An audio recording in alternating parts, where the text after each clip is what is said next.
السلام عليكم. إذا كنت أول مرة تشاهد القناة لا تبخل علينا باللايك واشتراك وشكرا.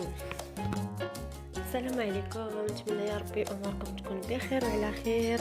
اليوم جبت لكم واحد الوصفه اللي تهنيكم من هاد الكحه والسعال والبلغم، والناس كلها مريضه مع هاد الجو المتقلب. كيف ما تنعرفوا هاد الوصفه فيها بصله كما تشوفوا، هي من الاحسن تكون بصله حمراء. انا ما لقيتش بصله حمراء، درت الوصفه غير بهذه، وهي واخا ما تكونش حمراء راه هي فعاله، من البصله الحمراء احسن.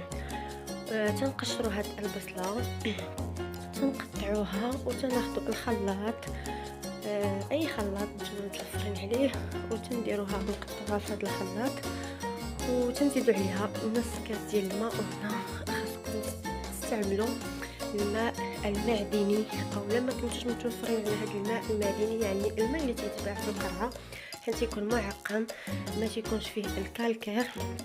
الا ما كنتوش متوفرين عليه شدوا الماء ديال الروبيني وخليوه حتى يغلى مزيان وعاد استعملوه. تنطحنوا هاد المكونين بجوج، البصله والماء، تنطحنوهم مزيان، ومن بعد تنشدوا تنقوموا بالتصفيه ديالهم باش نحيدوا دوك الشوائب ديال البصله. حنا محتاجين غير داك العصير ديال البصل ولا داك مركز ديال البصل هو اللي حنا محتاجين نوجدوه لهاد الوصفه ديالنا. تنصفيو مزيان، تنحركو هاد المكونات باش تنزل لنا داك العصير ديال البصل. تخرجوا ديك الكميه اللي كاينه عندكم، هذه تقريبا تعطينا واحد كاس كبير.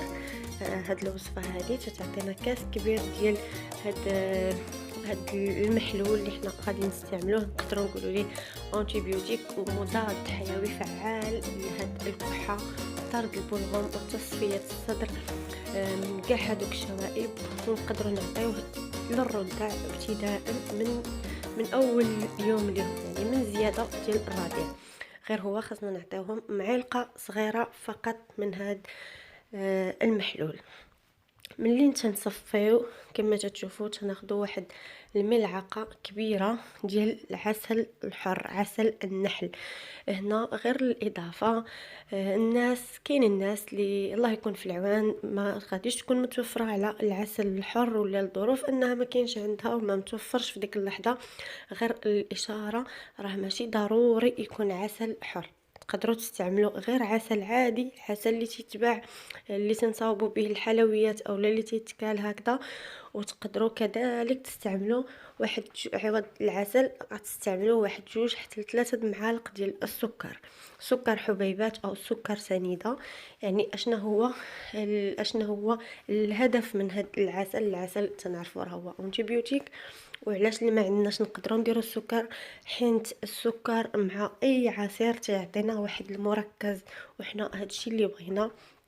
مركز البصل، والبصل عنده واحد الفوائد اللي هي مفيده بزاف بزاف لتنقيه الصدر والشعب الهوائيه. كما تشوفوا تنحصلوا عليه تقريبا راه تيولي بحال السيرو. ولكن مشيتو تقراو في هذوك لي زونتيبيوتيك كاملين راه تلقاو فيهم هاد المكونات، كلشي تلقاوه دابا راه مكونات فيه العسل والبصل والثوم. كما تشوفوا تنحصلوا على هذا المحلول وتنبقاو ناخذ منه 3 د المعالق هكا في النهار بالنسبه للناس الكبار.